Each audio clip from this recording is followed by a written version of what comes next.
Alrighty guys, today I'm doing the fastlane review from last night. Bottom line, this pay-per-view was horrible. There was nothing too extraordinarily interesting about it. There should have never been a pay-per-view for February at all. They should have just built some more storylines into WrestleMania card and done that. Bottom line, so overall this pay-per-view sucked. It had 3 good matches out of 7 or 8 matches, which in my opinion isn't that great, especially with it being a first time ever pay-per-view for WWE to produce. So, me personally, I didn't think this was even worthy or necessary. It should have been just something they could have placed on Raw and done that. So, moving into the matches here, first match was the 6-man tag team match with Seth Rollins, Big Show, and Kane. I almost forgot his name because I really just don't care about him. Dolph Ziggler versus Dolph Ziggler and Ryback and Eric Rowan. And this match overall, I give it a 1 star out of 5. This match was absolute shit. There was nothing exciting about it. I mean, personally, this was just completely dreadful. I didn't even like it. They should have been more focused on Dolph Ziggler and Seth Rollins having a pinfall on one another, one of those two winning the match for their team, and instead Big Show or Kane gets the win. And, I mean, you're talking about Seth Rollins, the guy who, is the younger star of, actually Dolph Ziggler as well. They're both good stars, and you should be able, truthfully, they should have been focusing on those two, not on Dolph Ziggler getting a screw job by Big Show and Kane. I thought that was garbage. You did get a nice little return from Randy Orton. He was kicking some ass, doing a good job playing the face again. I like the role that they've switched him. I mean, he is kind of weird. I mean, he like recycles characters. He goes from being a good guy, bad guy, back and forth. I mean, he gets on a roll and then he kind of just dries out and gets stale. And then you switch him up and he becomes better again, which has been his thing since, from the beginning. So I'm not surprised by this, but I kind of wish that he would get to a certain point where he just finds a character that he could use for a long period of time for like 2 or 3 years. Which he's done before, but last several years since like 2009, 2010, he's been kind of going back and forth every year or two. So I feel like he's a little, unstable with his characteristics and his style of his character. Like, is he a good guy, bad guy? What's the deal with this guy? But wrestling-wise, he's excellent. I love him. I think he's a very good wrestler. And I'm glad they finally put him back on the WWE TV programming and getting him set up for a WrestleMania match. We then get Cody Rhodes versus Goldust. Cody Rhodes going by Stardust, and yes, this match should have never been on the card, period. They should have built off of this more and lead it into WrestleMania for a WrestleMania match. They should just have one match and have a build-up with that to have that one match with each other, and they didn't. They put it as a last-minute thing, throw it on the card, and there you go. And the number one thing about this match, I mean, it had some moments. It showed that they could, if they had enough good build-up, they'd have a great match. But bottom line is, because it was just all thrown together, it seemed like they, didn't really put enough effort into it. It wasn't that big of a deal, so they didn't, put a lot of interest into the match. They had some good wrestling moves on each other, some things they've done in the past I've never seen in a long time, arm drags, things of that sort. It was pretty interesting, but it wasn't that great. To the point where, I mean, you have a referee botching a pinfall. I'd never seen that before in my life. The referee got a 2.5, and that was really a crappy ending. I don't even understand how the hell they could even count that as a win for Goldust, but whatever. I mean, I guess it's a new style now. The way to win a match is 2.5 to in a pinfall. So whatever, I don't know. I mean, WWE, they're just doing whatever the hell they want and just throwing shit out there, and they don't even give a shit, which is totally fine by me, I guess, because I don't know. It just personally, I just think that I'm totally like kind of. I would like to get mad over this, but then again, I feel like I'd be acting ridiculous over some dumb bullshit like this. It's to be expected from WWE, and it's getting downright to the point where it's annoying. So we go backstage. We see a promo with Cody Rhodes and Goldust, as well as his father, Dusty Rhodes. Very good promo. I have to admit, a lot of the promos on this pay-per-view is actually pretty good. They shouldn't have really been on the pay-per-view, be honest with you. These promos should have been on Monday Night Raw to give people reasons to watch it and they gain ratings to this. So I think that was maybe a bad move on their part, but then again, they'll probably be able to do some good stuff on Raw, maybe, depending on how much effort and care they put into this shit, but apparently they don't seem to care too much. So I'm not going to spaz out about it, because it's whatever. I'm a wrestling fan, and that's why I watch it, but personally, I just think that they could do so much more.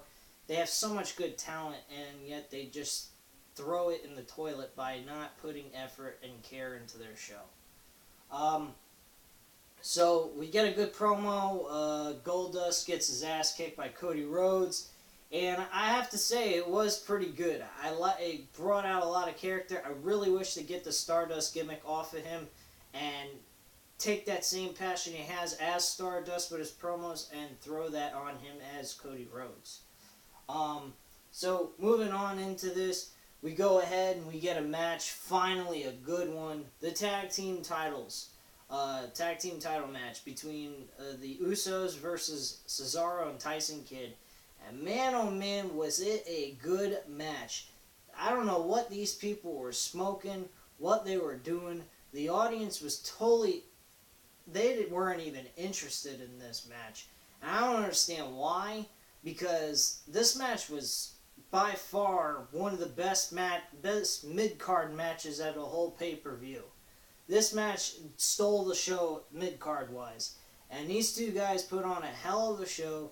It was excellent and very enjoyable. I was very happy they went with Tyson Kidd. I think that if they go with Tyson Kidd, they'll give him a little bit more credibility, as well as Cesaro. This poor guy, he's one of the last people out of the training facility that Bret Hart and all the other guys came from. I forgot the name of it. I do apologize, guys. But personally, Tyson Kidd has been in Nowheresville, and now he finally found a niche. He found a place where he fits, and him and Cesaro can build off each other and create a good tag team, and eventually span out as individuals and become something within the company. So I really think that this was excellent idea what they did, and the right result happened. The tag titles were changed over to Cesaro and Tyson Kidd. Excellent finish. Very happy about the match. One of the best matches on the card outside of 2 main event matches. So we move into the Divas title match.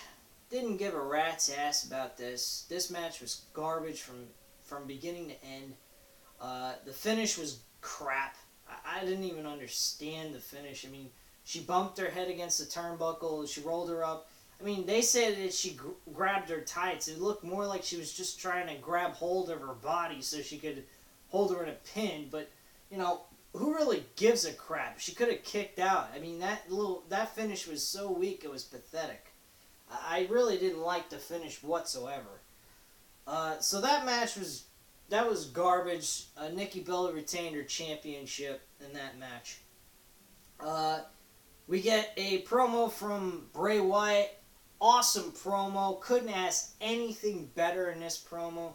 He comes out, you're thinking maybe The Undertaker's making a surprise appearance on the show, on the pay-per-view, instead of waiting until Monday Night Raw, maybe make an announcement or something like that about Bray Wyatt talking about him and him knowing it's about him, but in reality, They don't do that. They go at Bray Wyatt coming out in a coffin, open up the coffin, he's got a mic in his hand, he's talking, finally, who he's talking about, who is he referring to, and of course, it's The Undertaker. Great promo, have no complaints whatsoever. It was the perfect promo that he's done in a while. I really liked it, thought it was well executed and well done. So we get the next match on the card, which was the Dean Ambrose and Wade Barrett for the IC title, which I happen to not mention in the predictions video, but you know what? Who really gives a rat's ass? Because this one really was a disappointment, a huge disappointment. They make freaking Dean Ambrose go so crazy. He's stomping away on him in a corner. A referee wanted to back him away. He wouldn't listen.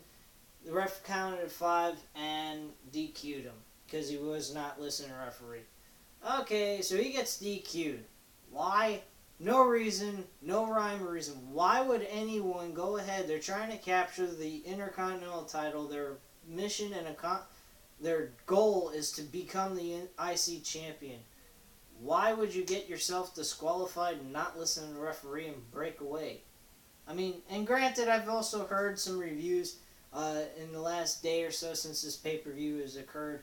You know, why would you go ahead and disqualify him just because he's kicking him? I mean, that's a little ridiculous. He was not like going ahead and doing anything else bad. He's just kicking him.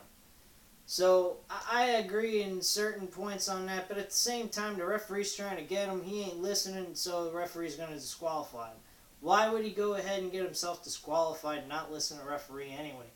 The storyline or not, I mean, you're trying to win a championship. Why would you get yourself disqualified? It makes Dean Ambrose look like a freaking idiot. It's one thing to be crazy and insane in the match. It's another thing to have no control over yourself whatsoever to the point where you can't even win a match and people are beating you on disqualifications. I think that's ridiculous. Makes him, storyline-wise, look retarded. So, I mean, wasn't that big of a deal. I didn't think that this was... I thought this was a very big disappointment. Very upset how it ended. So, I really couldn't stomach this match. Then we have...